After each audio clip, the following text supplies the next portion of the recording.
వాగ్దేవి నమోస్తుతే. భాగవతం సమాజ హితచింతనతో ఎన్నో విషయాలు ప్రతిపాదించింది. సమాజంలో ఒక సుహృద్భావం, ఒక స్నేహభావం, ఒక ఆత్మీయ భావం బాగా పరచుకోవాలని ఎన్నో మంచి మంచి ప్రతిపాదనలు చేసింది భాగవతం.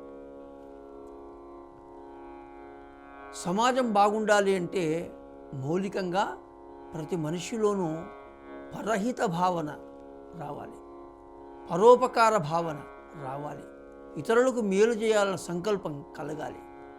అటువంటి భావన విస్తరించగలిగినప్పుడు ప్రపంచమంతా చాలా సంతోషంతో ఉంటుంది అని భాగవతం చెప్పింది. హాలాహలం క్షీరసాగరంలో నుంచి పుడితే ఆ మహావిషాన్ని ఏం చేయాలో అర్థం కాక, ఎవరు దాన్ని స్వీకరిస్తారో తెలియక చివరికి పరమశివుని దగ్గరికి పరిగెత్తారు దేవతలంతా. వెళ్ళి, అయ్యా ఇట్లా హలాహలం పుట్టింది, ప్రపంచాన్ని నాశనం చేసేస్తుంది, కనుక దీన్ని మీరు స్వీకరించాలి దయతో అని వేడుకున్నారు. అప్పుడు పరమశివుడు, నాకెందుకు లే ఇదంతా, అయినా విషాన్ని తాగడానికి కూర్చున్నాను నేను ఇక్కడ, విషంతో ఈ సమస్త ప్రపంచం నాశనం అయితే నాకు వచ్చేది ఏమిటి, బాగుంటే నాకు వచ్చేది ఏమిటి అని ఆయన అనలేదండి. ఎందుకు? ఒక కష్టకాలంలో నిలబడగలిగిన వాడే మనిషి, ఒక కష్టకాలంలో అండగా ఉన్నవాడే మానవుడు. ఒక కష్టం వచ్చినప్పుడు నేనున్నాను అని ఊరట ఇచ్చేవాడే మనిషి. ఇది నేర్పింది భాగవతం శివుని ద్వారా. శివుడు పార్వతితో చెప్తున్నాడు, పార్వతి ఇప్పుడు మనం తప్పకుండా ఈ మేలు చేసి పెట్టాలి. ఎందుకు చేయాలి అంటే, పరహితము సేయునెవ్వడు పరమహితుండగును భూత పంచకమునకున్.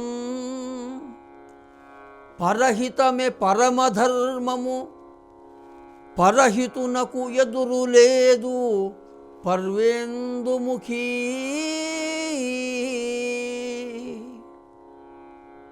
చాలా గొప్ప మాట. పార్వతి, పరహితము సేయునెవ్వడు పరమహితుండగును భూత పంచకమునకున్.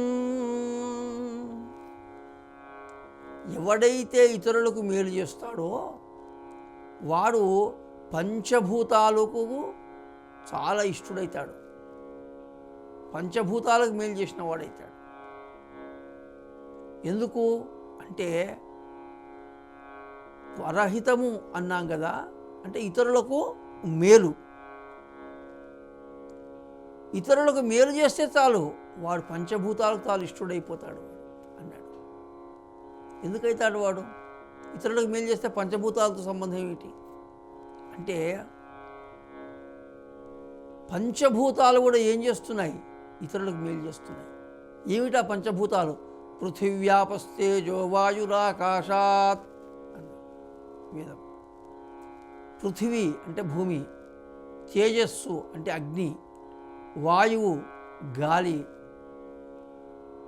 పృథివీ ఆపహ, పృథివీ తర్వాత నీరు, ఆపహ అంటే నీరు, తేజస్సు అగ్ని, వాయువు గాలి, ఆకాశం. ఈ 5 పంచభూతాలు అన్నారు. వీటి ద్వారానే సృష్టి ఏర్పడ్డది. మీరు గమనించండి, ఈ పంచభూతాలు ఏం చేస్తున్నాయి అంటే ఇతరులకు మేలు చేస్తున్నాయి. భూమి, మరి ఇవాళ మనం బ్రతుకుతున్నామంటే మనకు ఆధారం ఏమిటి? భూమి. సమస్త ప్రాణులకు ఆధారం భూమి. ఇవాళ మనం ఆహారం కావాలన్నా దీన్ని దున్నాల్సిందే, నీళ్లు కావాలన్నా దీన్ని తీసుకోవాల్సిందే, చెట్లు చేమలు కావాలన్నా దీన్ని తీసుకోవాల్సిందే, మనం ఒక ఇల్లు కట్టుకోవాలన్నా దీని మీద కూర్చోవాల్సిందే. అంటే ఏ పని చేయాలన్నా మనకు ఆధారం ఏమిటి? భూమి. మరి భూమి మనకు సహకరిస్తున్నది, ఉపకరిస్తున్నది మనకి. నీరు సరే తెలుసు, తాగునీరు సాగునీరు అంటుంటాం, మరి ఆ రెండు ఇస్తున్నది ఏమిటి? నీరే కదా. ఆ 2 రూపాల్లో పరోపకారం చేస్తున్నది నీరే. అగ్ని మరి మన యొక్క ఆహారాన్ని పచనం చేస్తుంది, శరీరంలో వేడి కారణమవుతుంది, చైతన్యాన్ని రగిలిస్తున్నది. కనుక ఇవాళ అగ్ని కూడా ఉపకారం చేస్తుంది. గాలి సరే ఒక క్షణం బతకలేం గాలి లేకుంటే మనం.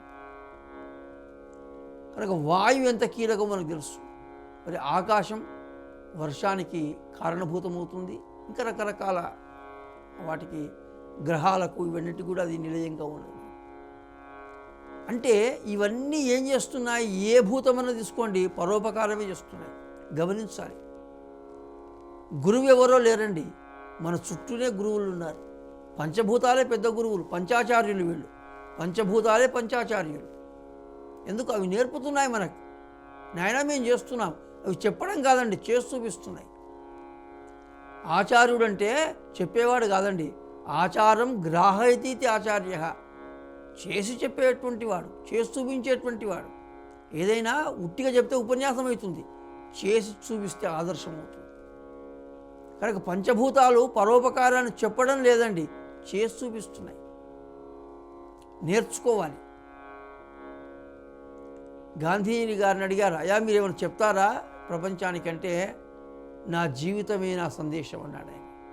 నేను ఎట్లా బ్రతికినానో అదే సందేశం, మరి ప్రత్యేకంగా చెప్పేది ఏమీ లేదన్నాడు. అంటే ఏమిటి? చూసి నేర్చుకోండి, విని నేర్చుకోవడం కాదండి. విని నేర్చుకోవడం కన్నా చూసి నేర్చుకోవడంలో ప్రభావం ఎక్కువగా ఉంటుంది. అందుకు పంచభూతాలు ఏం చేస్తున్నాయో చూసి నేర్చుకోవాలి. పంచభూతాలు పరోపకారం చేస్తున్నాయి, ఇతరులకు మేలు చేస్తున్నాయి. కనుక మరి మనం కూడా మేలు చేయాలి కదా. మనం ఎక్కడి నుంచి వచ్చాం? పంచభూతాల నుంచే వచ్చాం. అందుకే ప్రాకృతులు అంటాడు, మనిషిని ప్రాకృతులు అంటాడు. ఎందుకు? ప్రకృతి నుంచి వచ్చినవాడు, అంటే పంచభూతాల నుంచి వచ్చినవాడు. మన శరీరంలో కూడా పంచభూత తత్వం ఉందండి. ఈ 5 ఉన్నాయి, పృథివ్యాపస్తేజో వాయురాకాశాత్, ఈ 5 ఉన్నాయి శరీరంలో. అందుకే మనిషికి ప్రాకృతుడు అని ఒక పేరుంది. అయితే మరి ఒక్కొక్క భూతమే మేలు చేస్తున్నప్పుడు ఈ 5 భూతాల సమాహార రూపంగా ఉన్న మనం పరోపకార భావన ఎందుకు చేయమనం? చేయాలి కదా. మరి చేస్తే అవి సంతోషపడతాయి. ఓ, మా నుంచి వచ్చిన వాడు వీడు కూడా మంచి పనులు చేస్తున్నాడు, అవి చాలా గొప్పగా సంతోషపడతాయి. అదేంటి రహస్యం. పరమహితుండగును భూత పంచకమునకున్, నీవు మేలు చేస్తే పంచభూతాలు కూడా సంతోషపడతాయి, అవి కూడా నీకు మేలు చేస్తాయి. చెప్పి ఒక మాట అన్నాడు, పరహితమే పరమధర్మము. ఎంత గొప్ప మాట అండి. ధర్మాలన్నిటికల్లా గొప్ప ధర్మం ఏమిటి? ఇతరులకు మేలు చేయడం. ఈ ఒక్క ధర్మాన్ని పాటించగలిగితే సమాజం చాలా అద్భుతంగా ఉంటుంది. ఇతరులకు నేను మేలు చేస్తాను అని కంకణబద్ధుడై ప్రతి ఒక్కడు ఉండగలిగితే ఇక సమాజంలో ఇబ్బందులు ఎక్కడుంటాయి? సమాజంలో సమస్యలు ఎక్కడుంటాయి? సమాజంలో ఇక్కట్లు ఎక్కడుంటాయి? సమాజంలో కష్టాలు ఎక్కడుంటాయి? సమాజంలో ఆపదలు ఉంటాయా? ఉండవు కదా.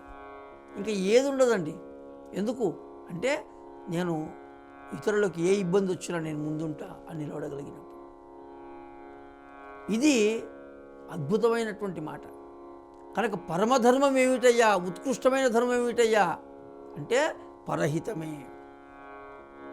దానివల్ల ఏమిటి ప్రయోజనం? మరి ఎట్లా చేస్తే అంటే పరహితునకు ఎదురు లేదు, ఇక తిరుగులేదు వానికి. ప్రపంచంలో పరహితం కోరేటువంటి వానికి, పరహితం చేసేటువంటి వానికి ఎదురు లేదు ఇంకదా వానికి ఎక్కడ కూడా ఇబ్బంది లేదండి. ఎందుకు? ప్రకృతే వాడిని చూసుకుంటుంది, ప్రకృతే వాడిని కాపాడుతుంది, ప్రకృతే వాడిని రక్షిస్తుంది, ప్రకృతే వాడిని ముందుకు నడుపుతుంది. కనుక మనము మంచిగా జీవించగలిగితే సమాజం కూడా మనల్ని మంచిగా గౌరవిస్తుంది.